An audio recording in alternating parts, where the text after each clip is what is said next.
Hi అండి, అందరూ ఎలా ఉన్నారండి? ఈరోజు ముద్దపప్పు వండుతున్నానండి. దానికి కావాల్సిన పదార్థాలు ఒక కప్పు పప్పు తీసుకున్నానండి. కొంచెం నానబెట్టుకోవాలండి. ముందుగా 2-3 సార్లు కడుక్కొని కప్పు పప్పు తీసుకున్నాను కదండి. 3 కప్పులు నీళ్ళు వేసుకున్నానండి. ముద్దపప్పు కదండి, పలచగా అయిపోద్దండి. కొలత తీసుకుంటే బాగా వస్తుందండి. 3 కప్పులు కట్ వేసామండి. 3 పచ్చిమిర్చి వేసుకుందామండి. అంటే కట్ చేయలేదండి, అలాగే వేస్తాను. రుబ్బుతాం కదా, అప్పుడు ఉడికిపోయిన తర్వాత కలిసిపోతుందండి. కొంచెం పసుపు వేసుకుందామండి. 1/2 స్పూన్ వేసుకుంటే సరిపోద్దండి. ఒక పావుగంట నానబెట్టుకుందామండి. ఇలాగా పావుగంట అయిందండి నానబెట్టి. పప్పు పొయ్యి మీద వేసుకుందామండి.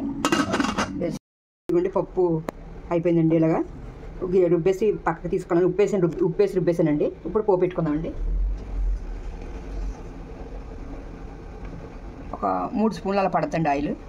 పోపు పెట్టుకుందామండి. ఎండుమిర్చి, ఎల్లుల్లిపాయ, కరివేపాకు, ఆవాలు, జీలకర్ర అండి పోపుకి. మినపప్పు అవి వేసుకోకూడదండి, బాగోదు.